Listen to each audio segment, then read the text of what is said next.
summer skin care for every skin tone, how to protect skin of color in the sun, stress, and beyond. A summer in the sun can come with added skincare risks. Despite myths about darker complexions, people of color may be at additional risk in heat and sun. Joining us to explain is celebrity dermatologist Dr. Paul Wallace. Thank you so much for being with us. Good morning. Thank you. Great to see you. Yes. So some people think that darker complexions maybe don't need sunscreen or the same type of sunscreen. You say that is definitely a misconception. Misconception, some misinformation. Doesn't matter what your skin color is, alabaster to ebony, you need to have sunscreen on. There's some short-term and some long-term differences, but being able to protect the skin at all times is really important. Yeah, that's, you know, it's interesting because my father is darker than I am, and he never wears any skin protection now. And when I was a kid, he was never like, oh, lather up. It was always just like, hey, we're okay. And you're saying that's not the case. No, people think that, oh, I'm already protected because I have darker skin. Well, the problem is that you aren't having the sunburn that you might get initially, but the long-term sun damage, which starts from infancy all the way as long as you live, that accumulation of sunlight will certainly hurt. Are there any increased risks for people of color when it comes to heat and sun? Yes. One of the big problems, and especially the weather that we're about to get, where the numbers are going to go up in triple digits, is heat stroke. Okay. They're having a problem being able to see. Normally in fair skin, you can see the redness, you can see the flushing that happens. You don't see that, and for example, in my skin color. So that would be bypassed. By the time that you would figure it out in me, I may already have issues of irritation. I can be irritable. I can start having some delusional things that are going on.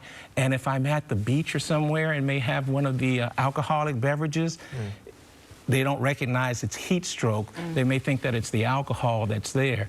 Often ends up in the emergency room. Oh, wow. Wow, so the sun protection isn't just about a risk of getting a sunburn, too. And there are cancer risks, too. Absolutely.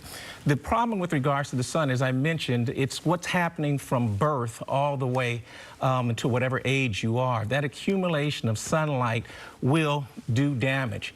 And what happens is that you overwhelm the body in being able to repair itself. So for the short term, of course, we're concerned about things like sunburn, but in the long course, we're talking about aging quicker than you would normally. We're talking about skin cancer. Okay, so what is your message then to people with darker complexions? It's wear SPF all of the time, right? You said like even in your moisturizer during the day and for life. Yeah, what kind of SPF too? You want to have SPF 30. SPF 30 is going to block out 94 to 95% of the harmful rays. And you want to make sure that it's also a broad spectrum sunscreen that you're using, because you want both UVA and UVB. You want to be protected from those. One of them, the UVA, is the long term. It's the one that's going to give cancer along the way. UVB will give you the sunburn, but accumulation of both of those will cause long-term damage. Let's talk about hydration, too. It's important.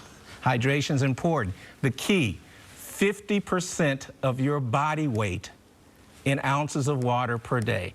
Now, let's say up to 300 pounds, but 50% of your body weight, that's the important part, and that's the minimum amount of hydration you should have on a daily basis. Okay, so half your body weight, that in ounces is how much water you should drink every day. That's a good rule of thumb. Yes, it's easy to do. I'm 220, I've got to drink 110, but I usually try to do a gallon because, again, that's the minimum for your body weight. All right, and then you do that? Oh, yeah. Oh, I mean, guys, Hillary, I drink a gallon, would you say? Easy, she says, yeah. Oh, very about good. a 4-hour period.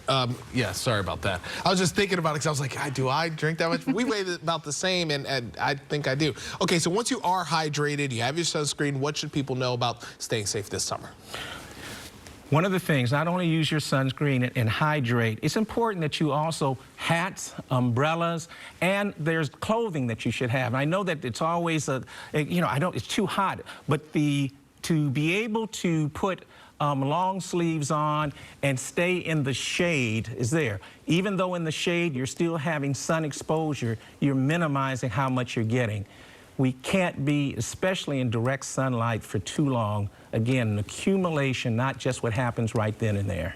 All right. Well, thank you so much for all these great tips. Really important Thank you. stuff. For more from Dr. Wallace, you can head to wallaceskinandbodyinstitute.com. Yeah, so pretty much SPF 30, drink water, and wear hats and Clothing to protect, right. Perfect. Right. Thank you so much. We're See ready the for the Instagram sun. there.